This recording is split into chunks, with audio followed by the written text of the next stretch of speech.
Hi friends, welcome back to me Vijayalakshmi Shankar CX channel.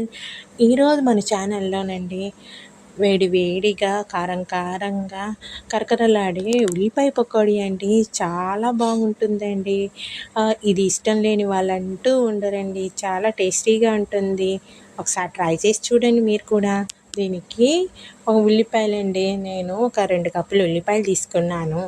ఉల్లిపాయలు తీసుకొని అందులో 2 కప్పులు శనగపిండి, 1 కప్పు బియ్యం పిండి వేసుకొని అందులోనే ఉప్పు, కారం, మీరు కరివేపాకు కూడా వేసుకోవాలండి. రుచికి తగ్గట్టు ఇవన్నీ వేసుకొని బాగా కలుపుకోవాలండి. ముందు మనం ఉల్లిపాయల్ని బాగా పిసకాలండి. ఉల్లిపాయలు బాగా పిసికినాక ఈ పిండిని వేసుకొని బాగా మనం కలుపుకోవాలండి. ఎందుకంటే తర్వాత వాటర్ అవసరం లేదు. ఎందుకంటే ఈ ఉల్లిపాయల్లో ఉన్న వాటరే సరిపోయిద్ది.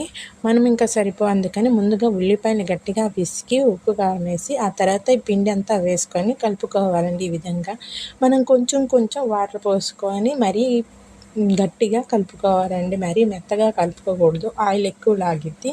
చూడండి, ఈ విధంగా బాగా అన్నిటినీ బాగా మిక్స్ చేసుకోవాలి. కొంచెం చూడండి, ఇంకొక వాటర్ వేసుకున్నా అట్లా వేసుకొని కలుపుకుంటూ ఉండాలండి. ఈ పకోడీ అంటే ఇష్టం ఉండని వాళ్ళు ఉండరండి.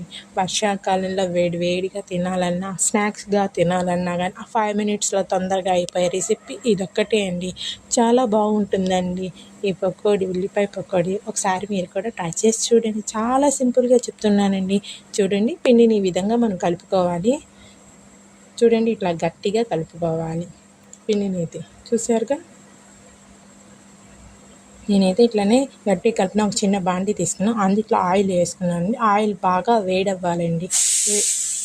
ఆయిల్ బాగా వేడెక్కినాక మనం కొంచెం కొంచెం ఉల్లిపాయ అది కలిపిన ముద్దల్ని ఇలా చిన్న చిన్న ముక్కలుగా వేసుకోవాలండి. మనం ఎక్కువ పిండి వేసుకుంటే అక్కడక్కడ వేసుకుంటూ ఇట్లాగా ఆయిల్లో మొత్తం వేసుకోవాలి. ఎంత పడితే అన్ని వేసుకోవాలండి చిన్న చిన్నగా.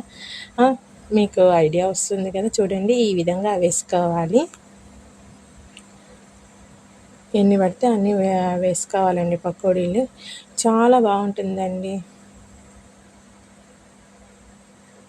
చూడండి, ఆయిల్ మరీ ఎక్కువ వేసుకుంటే ఆయిల్ ఆగిద్దండి.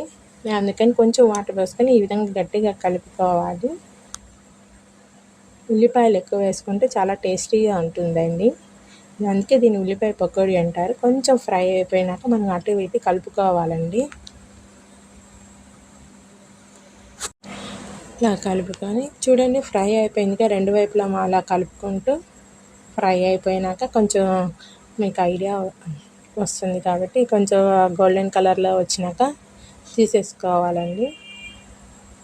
చూడండి, ఈ విధంగా 2 వైపులా బాగా కలుపుకోవాలి. మాడిపోకుండా తీసుకోవాలి.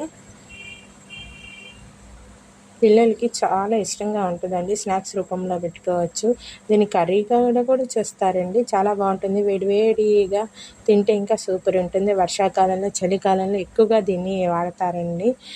చూడండి, ఈ విధంగా మనం తీసేసాము. ఫ్రై అయిపోయింది, తీసి పక్కన పెట్టుకున్నామండి.